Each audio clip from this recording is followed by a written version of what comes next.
think when people who are working can't make a living wage, that's a real problem. And I think that's oppressive. When you're working 40 hours a week and you can't afford to take care of your family, that's, I think, is when it becomes oppressive and something we really must deal with. And,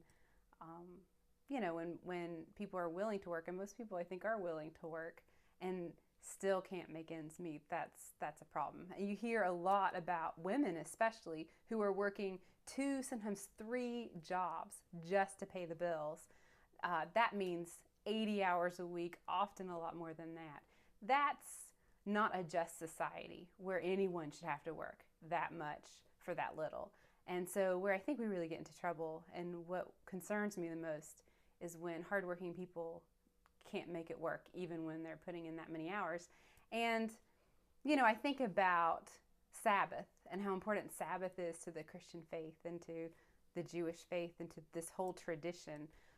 In the U.S., it just seems like we struggle with that idea all the way around, and a lot of people just don't even get to have a Sabbath at all in their life, on the one hand. And then on the other hand, we have people who are working to climb up this ladder. We don't really value rest in our culture. We value work more than anything else, and work is good, but it's almost become something of an idol. I think Tim Keller is the one who said that an idol is when you make good things ultimate things. And I think we've sort of made work in this country an ultimate thing.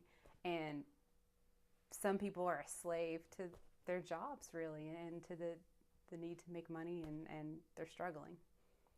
I know a lot of people are uncomfortable with the notion of sort of corporate sin or shared sin or a cultural sin, but I think that's just, in the U.S. we have a very Western notion of individuality, and sometimes even in faith and in religion we have this inflated sense of individuality when instead of thinking of things in terms of how it affects the whole community and the group.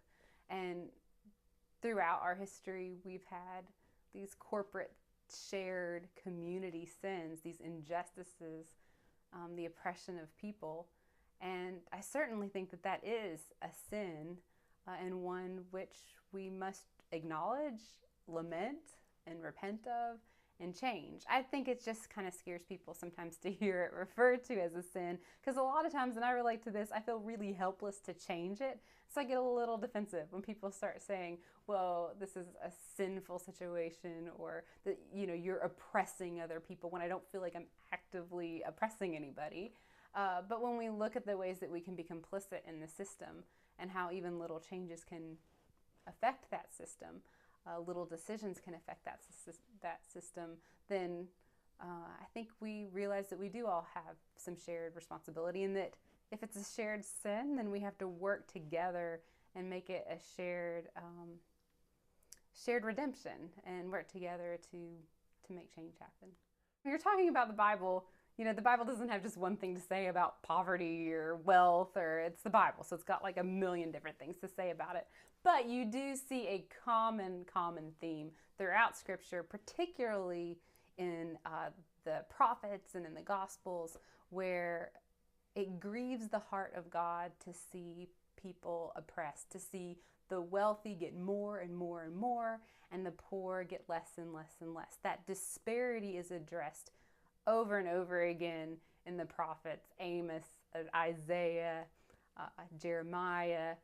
Over and over again, God is grieved by that disparity. And then in, of course, the Gospels, Jesus comes along and says, I have been anointed to proclaim the good news to the poor. It's the first group he singles out. And then he says to declare this the year of Jubilee. And that, of course, is an incredibly important economic statement that he makes there when he says the year of Jubilee, because he's referring to Israel's Jubilee, where slaves were set free, debts were forgiven, land was returned to its original owners, and things were equalized. Now, of course, how that's going to translate into our culture and our time, it gets a little tricky, and everybody's got different thoughts on that, but a central part of the gospel message is equality, sharing, and good news for the poor. So if we're going to be gospel people, if we're going to be evangelicals, which I identify as evangelical, part central to the gospel message is that this is good news for the poor. And so I think we see it throughout Scripture, not just in the prophets, but also in the Gospels. And one thing that I always find fascinating is when Ezekiel is talking about the sins of sort of sister cultures to Israel. He says, this was the sin of your sister Sodom. And we're talking like Sodom and Gomorrah. That's serious stuff, right? That you did not care for the orphan and the widow in their distress. That you were overfed and unconcerned. And, that doesn't get the airtime that the Sodom and Gomorrah story, doesn't really get the play that other passages around that story does. And I think that's probably kind of telling, because it would be very convicting for us in today's culture to pay attention to that.